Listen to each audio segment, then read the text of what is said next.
there some in the people in the south that were sort of saying, why are you making trouble? Why are you trying to fight these people? Why can't we just, live under their rule? Yeah, they are.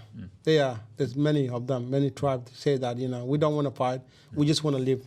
Like whatever they want to treat us, let them be. But our tribe, we don't like slave. My tribe, like Dinka tribe, we never like to be slave. Never. You can die, then be treated slave. Yeah. And so, and that's the thing. The way that you saw it was that there was it wasn't really an option. No because option. It wasn't a good life. Yeah. You had to fight. Yeah. We got no choice. As we are Dinka people, even other tribes they kill us. But we got no choice. If we don't fight to get that freedom done, and we stop, that's the end of our tribe. They will kill us all because no one like us there.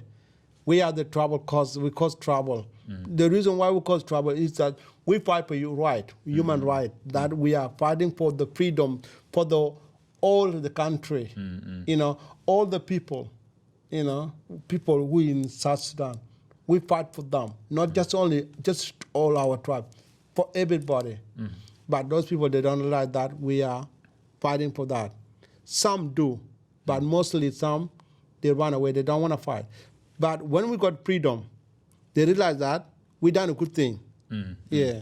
So that once they could see that you're actually, being successful, their attitudes started to change. Yeah. But our people, we don't regret, like, we don't say that, you didn't do nothing. Okay. Yeah. So you were fighting for 5 years. Yeah. So how did you come to leave the military? When I was leaving military, I lived in military in age of that's when I was 15 years old. I was in Juba. That was I remember the year. So I was in Juba. Okay, I was like it was big operation like war, we fighting, shooting, and all these things like this big fighting. So I had short blood. Yeah. Yeah. No. Before, okay, I escaped with a group of 5 people. Right. Yeah, we escaped. And how old were you then?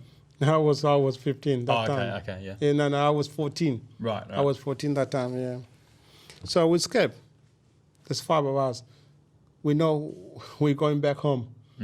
We want to go back to Rumbek. So you wanted to see your village. So in that whole 4 years before that, you hadn't seen your village. Not You'd at be all. out fighting in other places. Never seen it. I was in different places. Yeah. Yep. Never seen my town. Never seen my people. I got people that I can speak with the same language, but I never actually seen my people. Yeah. So you escaped with some guys from the same village? Same village. Right. One is from the Dinka Barkadal. It's in the top of us, like probably about another 3 days walk from my village to his village. Right. One is from Yarul, it's before me, and there's 3 of us from Rumbek. So we escape at night time. We walk. So we walk at night, day we sleep. Walk at night, day and sleep. So and then we're carrying our gun. So when we escape, our group noticed that we are not there. They think we've been killed, but they can't see us. They can't find our bodies. So they knew that we escaped. And then when you escape, in the military, you can be shot. They can shoot you straight away. So you can be killed straight away. We are lucky. So we went to this village called is another town. It's called Manduri. When we went to Manduri, we were waiting for it used to be UN cars coming, like a vehicle, like with the food. They're going to the another town. So we stopped them by force with a gun. They stopped, and we jumped on the top. So we went. The leader, our leader, already called the town on top of us, saying that we escaped and tell us like what we look like. So when we went there, straight away they get us. They're waiting for you. Wait us for us, yeah. So you didn't actually make it to your own village. We didn't make it. So they got us. And then what happened? They're beating us so much, like we got beating so badly, like really, really badly, and then got arrested. Right. Yeah, as a military, as a soldier, and you done wrong thing, you face the consequence. So that's our consequence. So we the lockers, we got locked up for like they took us from that town back to the place called Kaya, Right. and we got locked up for 1 year in the cell. Wow. Like in that cell, there's about 40 to 50 people in that cell, like a lot of them in the cell. It was very, very. We got like you know the I don't know, you guys got a barrel. There's a barrel. They cut the top up, and that barrel we can use for food. One we can use for toiling. We in the middle. One we use for the water in the side. So you don't sleep. You only sit to sleep. Yeah, 1 year in the cell.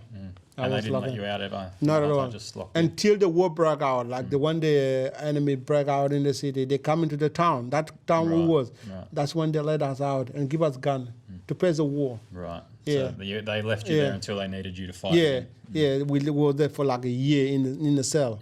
Yeah, when we go to the toilet, we have to sit in like a circle. Yeah. So when we let us out, they give us guns straight away. We went fight. Right. And that's when I got shot. Okay. when I So got how shot. much longer, like after you got let out of the jail and then... They only took 1 day for Same me. day? Oh, The next day? Next day I Right. got shot straight away. Oh, okay. Yeah, and that's when they took me out and then bring me to the Uganda border. Yeah, Uganda border with the you know, like Full wound. yeah, All with the wrapped wound. up. It was wrapped up. Yeah, and that's how I escaped out from the war. Okay. Yeah, And so... I got burned in my back too, like really big burn. Like and really, how did that happen? It was bomb, like it was just like a fire, you know, bomb. Right. Yeah, it was just like I see the bullet like bleeding And when did you get the burn? on my back When? in the same day. Oh, the same time. Oh, The same okay, day, in the same yeah, battle. Yeah, I did got like a lot of wound, like a few wound during the battle when I was in other, you know, those Places, years. yeah. But it wasn't that much. Not serious. Yeah, ones. this is the big worst burn. one. Is the worst one. Right. And this is my hand. Right. And that's the reason why I got out from the war. So they took you to hospital Yeah. in Uganda. Yeah, in Uganda. Yeah, in the border of Uganda between Sudan and Uganda. Right. Yeah, and that's how I escaped from there. Went to Kenya. So that was the first time out of Yeah, out in the out war. of Sudan. Like since you went Yeah. back to Sudan, that was the first time you got out. Yep. And so how did you end up in Kenya? I escaped from the hospital. From the hospital. Oh, okay. Yeah, I okay. escaped from the hospital. So and so yeah. it's not far to go to Kenya from there. It's very far. That's far. So how It's did you very get to far. Kenya? I just escaped from with a vehicle. Right. Okay, Yeah, there's a okay. vehicle there. That's how I escaped. Went from there to Kenya. Right. Yeah, when I went to Kenya, it was a refugee. I knew it was a refugee came in Kenya. The guy was telling me that there's a refugee came in Kenya. It's called Kakuma. Yeah, and that's how I went to Kakuma. Yeah, I escaped. So by this time you'd given up on trying to get back to your village. Yeah, I give it up because there's no way out for me to go there. Yeah. So was that because you thought you would get captured again? Yeah, I know. Like I would get cash out. Even those guys that was me, I don't even know where they are. Even now, I don't even know now. Yeah, are they still alive or they're dead? Never I'm heard not, again. yeah, never know them. Yeah, yeah. So and I would never thought like I'm gonna do it again because I don't want to do it again. That's the chance. I'm enough. survive. Yeah, if I do it again, I'll be dead. Yeah, but when I went to that battle, like the last one, I knew that I'm gonna die. Yeah, anytime. Okay. Yeah. So you went to Kakuma. I went to Kakuma. So Yeah. for the people watching, explain. So Yeah. what's Kakuma? So it's a big refugee camp. It's in Kenya. Kakuma is a big refugee camp. The time I went to Kakuma, I was like, I was just nearly 16 years old. Right. Yeah, I was 16 years old. I went to it's a border between Sudan and Kenya. It's called Lokshoko. Lokshoko. That's that place. It's a place where he settled first. He went that I'm a refugee. You know, I don't want to go back to war. You know, this is the reason why I don't want to go back to war. So I showed my wound. So they took me to Kakuma. Right. They registered me. So the UN people. Yeah, UN people. I took me to Kakuma. They registered me. Okay, when they registered me like as a refugee, that's when I become a refugee in Kakuma. Right. Kakuma was the best place. We get food. Yeah, we get shelter. They give up tent, or you build your own. You build your own house, like small house. It's not like really perfect house, but it's It's better than being better than nothing. It's better protect. There's no any gunshot there. they will be well protected, like by UNHCR.